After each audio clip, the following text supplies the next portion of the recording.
Good morning दोस्तों, स्वागत है आप सभी का मेरे चैनल पे। और आज है दिन बुधवार और तारीख है 24। तो आज कुछ ऐसा हुआ कि पूरा दिन पूरा दिन तो अच्छे से निकल गया और रात भारी पड़ गया। तो आगे बताऊंगी आप लोग को ब्लॉग में। तो बस यहाँ मॉर्निंग में मैं बच्चों को स्कूल भेज दी थी और उसके बाद पूरा किचन समेट रही थी, क्योंकि किचन फिर नहीं समेटती हूँ तो फिर जब मैं खाना बनाने आती हूँ तो बड़ा गंदा सा दिखता है। तो यहाँ पे बस नाश्ता टिफ़िन सबका हो गया था और ब्रेकफास्ट भी दे दी थी। उसके बाद ये लोग को छोड़ के आई हूँ। उसके बाद अपने लिए फिर मैं कॉफ़ी बनाऊँगी और किचन साथ के साथ समेट रही हूँ। दूध भी गर्म हो रहा है तब तक इधर मेरा कॉफ़ी इसलिए बना रही हूँ क्योंकि आजकल बहुत ज़्यादा ठंडी है और काम करने की इच्छा नहीं होती है। और अभी तक मैं नहाई नहीं हूँ तो फिर बहुत लेट होने वाला है, काम ज़्यादा है। तो इसलिए मैं सोची पहले थोड़ा कॉफ़ी पी लूँगी, उसके बाद फिर बाकी के काम समेटूँगी। और कॉफ़ी पीने से पहले पीऊँगी गर्म पानी। और यहाँ पे मुझे इतनी फुर्सत नहीं मिली थी सुबह से कि मैं पर्दे हटाऊँ, क्योंकि सनलाइट भी आना ज़रूरी है घर में। तो इसलिए फिर ध्यान दी मैं भी हॉल में आके कि मैं पर्दे ही नहीं हटाई थी। तो बस यहाँ पे पर्दे हटा दी सारे और उसके बाद थोड़ी देर बैठूँगी मैं। और सुबह से जो उठी थी मैं 6 बजे से, तो फिर अभी जा कर के बैठी हूँ और टाइम हो रहा है अभी 8 बज गए हैं। 7:30 बजे लोग गए थे। आधा घंटा मैं इधर उधर सारे कपड़े सुखाना और पूरा घर समेटना करके उसके बाद फिर अपना चाय कॉफ़ी की। उसके बाद चली गई थी नहाने और नहा के आई हूँ, पूजा कर ली हूँ। बड़ा बेटा भी आ गया है, वो सुबह बस लड्डू खा के गया था। तो यहाँ आज मैं बनाने वाली हूँ 2 तरह के पराठे।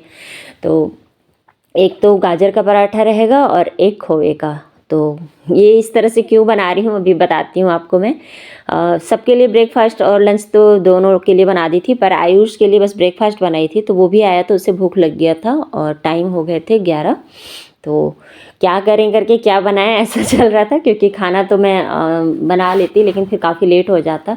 तो आटा रखा हुआ था और गाजर का हलवा बचा था थोड़ा सा, तो जिसमें 2 पराठे बन जाते गाजर के हलवे में। तो बस इतना में तो दोनों खा नहीं सकते थे। तो फिर पेड़े थे घर में, चढ़ाए थे हम लोग भगवान को। तो बस उन्हीं जो राम जी को चढ़ाए थे भोग में, जिस दिन राम जी का उद्घाटन था मंदिर का। तो मतलब उनकी प्राण प्रतिष्ठा जिस दिन हो रही थी ना, बस उसी दिन पेड़े चढ़ाई थी। तो बचे थे पेड़े। तो यहाँ पे ना मैं गाजर को डाल के और पराठे बेली तो फट गया पहला पराठा। फिर मैं ना एक बार यूट्यूब पे ही देखी थी कि पराठे अगर फट जाएं तो क्या करें। तो मैं फिर आगे वैसे ही फिर बनाई थी, बहुत ही अच्छे बने थे। और गाजर के हलवे का पराठा इसलिए फट गया क्योंकि गाजर थोड़ा सा हलवा गीला होता है ना। और ये खोए वाले पराठे नहीं फटे, ये बहुत ही अच्छे फूले फूले बने थे। और खोए के पराठों के लिए बस पेड़े को मैं छोटे छोटे टुकड़े में तोड़ लूँगी। कई बार बनाती हूँ मैं, मेरे घर में बहुत ही पसंद से खाते हैं बच्चे। तो 2 पेड़े में एक पराठा अच्छे से बन जा रहा था। और छोटे छोटे टुकड़े करके और इसमें शक्कर वगैरह कुछ भी नहीं डालूंगी और इसी तरह से इसे बनाऊंगी। और ये पराठा फट गया है ना तो फूला नहीं, जबकि मेरे पराठे ना हमेशा फूल के बनते हैं तो मुझे अच्छा लगता है। तो मतलब ये फट गया था तो ये फूल नहीं रहा था। तो बस ऐसे ही इसको सेक दूंगी। और ये खोए वाले पराठे जो है ना, ये बहुत ही अच्छे से, मतलब इसको बेलते समय फटा भी नहीं है। और जब इसको मैं सेक रही थी तो ये अच्छे फूल भी गए थे। तो अच्छा लगता है मुझे जब पराठे फूल जाते हैं तो, और सही मायने में पराठे फूलने ही चाहिए। ये देखो अच्छे बढ़िया फूल गए थे तो अच्छा लगता है। फिर मैं दूसरा भी खोए का ही बना ली। तो 2 खोए के पराठे बनाऊंगी और 2 गाजर के। तो गाजर के हलवे का जब गीला हो जाता है ना आपका, कोई भी जैसे आलू का भी, गोभी का पराठा बनाते हैं और भी मतलब कई सब्जियों के, तो मूली के पराठे, तो वो बहुत गीले जब हो जाते हैं ना तो इस तरह से आप बनाइए। 2 रोटी पतली पतली बेल लीजिए और एक रोटी पे पूरा गाजर फैला दीजिए और दूसरी रोटी उसके ऊपर से रख के, और जो फोक होता है ना, जो कांटा होता है खाने वाला, तो उससे ना चारों तरफ उसको दूसरी रोटी रख के और चारों तरफ से उसको प्रेस कर दीजिए। तो इससे बिल्कुल ये पराठे फटेंगे भी नहीं। और हाँ, फूले फूले तो नहीं बनते हैं ये वाले, मैं ऐसा नहीं बोलूँगी कि ये पराठे फूले हुए बनेंगे, क्योंकि ये वैसे ही ऑलरेडी प्रेस हो जाते हैं। और ये अगर फूल भी गए ना तो आपके पराठे फट जाएंगे। तो इसलिए इसको थोड़ा सा दबा के ही सेकना पड़ता है। और इसको मैं आप लोग को दिखाती हूँ। ये कितने अच्छे बने थे। मैंने ये वाला पराठा ना गाजर इसमें जितना चाहे उतना मैं भर दी थी और ये फटे नहीं, सबसे अच्छी बात। और पतले पतले भी बने थे क्योंकि रोटियां पहले से ऑलरेडी पतली बेली हुई थी। तो आप भी ज़रूर ट्राई करना इसको और कमेंट करके बताना कि कैसे बने थे आपके पराठे। मेरे तो बहुत ही अच्छे बन गए थे। और खोए के पराठे में भी बढ़िया बना था। ये देखो, ये वाले बिल्कुल फूलते ही नहीं है, मतलब इसको दबा के ही बनाना चाहिए। साइड से ना ऐसा जो मुंह इसका है वो छोड़ देता है, तो हवा अंदर जब भरता नहीं है तो फिर फूलते ही नहीं है। पर हाँ, बहुत ही टेस्टी बने थे, कुरकुरे बने थे। तो बस ये आपको दिखा रही हूँ मैं खोल के कि किस तरह से बने थे। तो ये देखो, ये है खोए वाले पराठे के। और इसमें भी मैं वैसे ज़्यादा भरी नहीं थी, आप चाहे तो जितना भी भर लो, खोए वाले पराठे तो फटते ही नहीं हैं। अगर पेड़े से बना रहे हो तो खोए का बनाओगे तो वो गीला हो जाए, अगर रहेगा तो वो फट जाता है। हाँ, अगर खोए को अच्छे से सुखा लिए हो आप, मतलब भून लिए हो, तब तो नहीं फटेंगे। ये देखो, गाजर के पराठे में तो जितना चाहे उतना भर के डाल दो। नाश्ता वास्ता कर ली थी मैं और इसके बाद आज कपड़े बहुत सारे थे तो सुबह से ही लगा के रखी थी मैं, तो बस उन्हें ही मैं एक रात में जो कपड़े धोई थी उनको तो सूखने के लिए डाल दी हूँ। लेकिन अभी है आज ना पता नहीं कहाँ से बहुत सारे कपड़े निकल गए थे। ठंड का दिन है ना तो कपड़े निकल ही रहे हैं। रोज़ ही मैंने 2 बाल्टी में तो कपड़े धोती हूँ। तो बस यहाँ पे ड्रायर करूँगी और उसके बाद फिर कपड़ों को सुखाने की तैयारी करूँगी और साथ के साथ खाना भी बनाऊँगी। तो आज मैं ना आप लोग को खाने में एक आंवले की चटनी होती है, मैं पहले भी शायद शेयर की हूँ और ये बहुत ही अच्छी बनती है। तो मैं ये आंवले जो लेके आई थी ना 1 किलो, तो इनको उबाल के रख दी थी। तो छोटा बेटा तो खाता है, बड़ा बेटा नखरा करता है, तो कुछ आंवले बच गए थे उबले वाले ही, फ्रिज में रख दी थी मैं। तो इसमें ना मैं आंवला, हरी मिर्ची और ढेर सारा धनिया पत्ती थोड़ा सा नहीं, ढेर सारा डालेंगे ना तो कलर भी अच्छा आ जाएगा और ज़्यादा खट्टा भी नहीं लगेगा। अदरक का जो टुकड़ा है उसको कूट के डालूंगी और काली मिर्च 4 से 5 दाने डालिएगा, इससे ना बहुत ही अच्छा स्वाद आता है। आप चाहो तो जीरा भी डाल लेना, मैं जीरा आज नहीं डाली हूँ क्योंकि मैं ये बड़े वाले जार में जब पीसती हूँ ना तो इसमें अच्छे से पिसता नहीं है जीरा, तो फिर खड़ा खड़ा मुंह में आता है, इसलिए मैंने डाली है। छोटा वाला जार मेरा ख़राब हो गया है तो उसको बनवाना है। काला नमक डालूंगी क्योंकि चटनी वगैरह में काला नमक ही अच्छा लगता है। और इसको अच्छी तरह से ना पीस लूँगी। हल्का सा पानी ज़रूर डाल लीजिएगा क्योंकि आंवले उबले हुए थे और सूखे से थे और फिर वो पिसता नहीं है ठीक से, तो हल्का पानी मतलब कम से कम 3 से 4 चम्मच डाल लीजिए। और ये देखो, हो गया था मेरा पोपट। कांच की जो बाउल मैं चटनी के लिए निकाल रही थी बड़ा वाला, उसी के नीचे में मैं ना खुद से ही रख दी थी एक छोटा वाला उसी का सेट का बाउल। और मुझे पता नहीं था, जब मैं उस बाउल को ऐसा निकाल रही थी तो छोटा वाला नीचे से गिर गया तो वो फूट गया। तो मतलब यहाँ भी आज 6 का सेट 5 हो गया। और इतना गुस्सा खुद के ऊपर आ रहा था कि कैसे भूल सकती हूँ मैं, लेकिन बहुत लंबा टाइम हो गया था, 1 से 1.5 महीने हो गए थे रखे हुए, तो मुझे याद भी नहीं था। इसलिए जब कभी होता है ना कि सामान रख के आप भूल जाओ तो नुकसान अगर हो जाए तो बहुत बुरा लगता है, और ख़ुद से अगर ये होता है तो और भी बुरा लगता है मुझे। तो बस चटनी तो पिस गई थी और दाल फ्राई कर दूंगी और चावल बनाऊंगी मैं।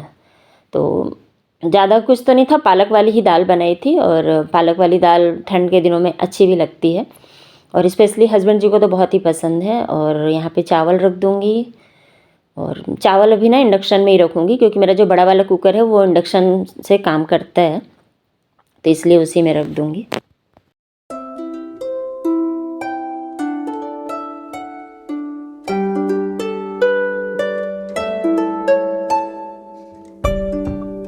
दाल फ्राई की थी तो थोड़ा गाढ़ा लग रहा था, इसलिए गर्म पानी करके उसमें डाली क्योंकि बोलते हैं ठंडा पानी डालने से फिर वो अलग से पतला पतला सा लगता है, तो इसलिए गर्म पानी डाल दी थी। और 1 गिलास पानी पी भी लूँगी और उसके बाद आ गई थी मैं सीधे छत पे क्योंकि बालकनी में तो ऑलरेडी कपड़े डले हुए थे और बालकनी का अब धूप भी ख़त्म हो जाता है शाम में। और नीचे इतनी ज़्यादा ठंडी थी कि मैं स्वेटर और मोजा सब पहन के रखी थी और जब ऊपर आई तो हवा तो चल रहा था, पर कुछ देर में ही कपड़े सुखाने मतलब डालने भर में ही मैं इतनी पसीना पसीना हो गई थी कि नीचे आते ही मैं स्वेटर खोल दी थी। और आज ढेर सारे कपड़े थे तो सूख भी गए थे सारे कपड़े और टाइम हो गया था, 2 बज गया था। फिर नीचे आई तो बच्चों को खाना वाना खिलाई, खुद भी खाए हम लोग खाना, और उसके बाद फिर झाड़ू पोछा करना था मुझे। झाड़ू पोछा में मतलब आज बहुत ज़्यादा ही मतलब डीप क्लीनिंग कहना चाहिए मैं कर रही थी, तो सब सोफ़ा कुर्सी हटा हटा करके और वो सब करने में मुझे 7:30 हो गए थे। और 7:30 या 8 बजे ना मैसेज आया, मतलब फ़ोन आया मेरी जेठानी की बेटी का कि उनकी जो मम्मी है ना, मतलब जो पायल थी, वो बताई कि उसकी नानी ख़त्म हो गई, मतलब मेरी जेठानी की ना मम्मी ख़त्म हो गई थी, जो सेकंड बीच वाली जो जेठानी है उनकी मम्मी, और वो बिहार में रहती हैं, तो इनका जाना भी नहीं हो पाया। सबसे ज़्यादा बुरा उस बात का ही लग रहा था कि मतलब अच्छा हुआ है एक चीज़, लेकिन कि ये कुछ ही दिन पहले जाके मिल के आ गई थी। और वो तो दुनिया का एक कड़वा सच जो बोलते हैं ना, वो तो यही है कि जो आता है उसको जाना भी है। और बस थोड़ा सा बुरा लग रहा था। और मेरे साथ क्या होता है, मुझे अपनी भी मम्मी की याद आ गई, क्योंकि मेरी भी मम्मी नहीं है। तो थोड़ा देर तो फिर शांत से बैठे थे, और उसके बाद फिर बातें बातें हुई, और उसके बाद फिर मैं 10 बजे सीधे खाना बना रही थी, क्योंकि खाने में बस बच्चे खाएंगे दोनों, तो दाल और सब्ज़ी दिन का ही रखा हुआ था, तो दोनों को दाल और सब्ज़ी और रोटी दे दूँगी। और बस रोटी बनाई थी अभी मैं, दोनों के लिए 2-2 रोटी। और इसके पापा और मैं तो बस दूध पी लेंगे, क्योंकि खाने की इच्छा हुई भी नहीं थी, और नहीं होता है खाना, मतलब अभी वो मतलब घर पे ही उनकी बॉडी थी, तो नेक्स्ट डे फिर उनको ले जाया गया था। तो ख़राब भी लग रहा था, और दूर रहने से ना, सही बात है, बहुत ज़्यादा बुरा लगता है। मैंने आप चाह के भी इतना जल्दी जाके मिल नहीं सकते हो। खैर, ये जो जीवन का सत्य है ना, इसको कोई बदल ही नहीं सकता है। जो भी आया है उसको जाना ही है। तो फिलहाल उस दिन के लिए थोड़ा सा मन भारी था, इसीलिए उसके दूसरे दिन भी मैं वीडियो नहीं डाली थी, और ये सारे वीडियो इसीलिए इतने लेट आ रहे हैं, क्योंकि फिर इच्छा ही नहीं हुई थी मतलब एडिटिंग वगैरह करने का। दूसरे दिन फिर मैं दीदी के यहाँ गई थी, और बच्चे भी थोड़े उदास हो गए थे। उनको क्या, वो तो मेरे बच्चे तो देखे भी नहीं उनको, लेकिन उन लोग के मन में ये था कि मतलब कोई ख़त्म भी हो जाता है अचानक से, क्योंकि दिन भर सब कुछ अच्छा चल रहा था, और अचानक से न्यूज़ आता है कि ख़त्म हो गई करके। खैर, वो उनकी एज तो नहीं थी ज़्यादा, लेकिन काफ़ी दिनों से बीमार चल रही थी, इसलिए उतना ज़्यादा बुरा नहीं लगा किसी को। और बुरा तो लगता है जो भी धरती पे आए हैं और वो जा रहे हैं तो। और माँ, स्पेशली जो माँ शब्द है ना, इससे हर कोई जुड़ा होता है।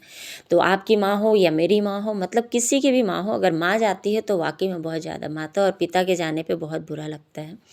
तो भगवान उनकी आत्मा को शांति दे। और आज का वीडियो फिर यहीं पे करूँगी एंड। और आयुष जो मेरा बड़ा बेटा है, वो थोड़ा सा, मतलब अभी बच्चे छोटे हैं ना, तो थोड़ा सा ये लोग उदास हो गए थे, इसलिए उन लोग को मैं मोबाइल दी थी कि थोड़ा सा वीडियो वगैरह देखेंगे तो माइंड वो लोग का ठीक हो जाएगा। और आज हम लोग ना सब एक साथ ही सोए थे, फिर बच्चों को भी उनके रूम में नहीं सोने दिए थे, क्योंकि बच्चे थोड़े से उदास थे।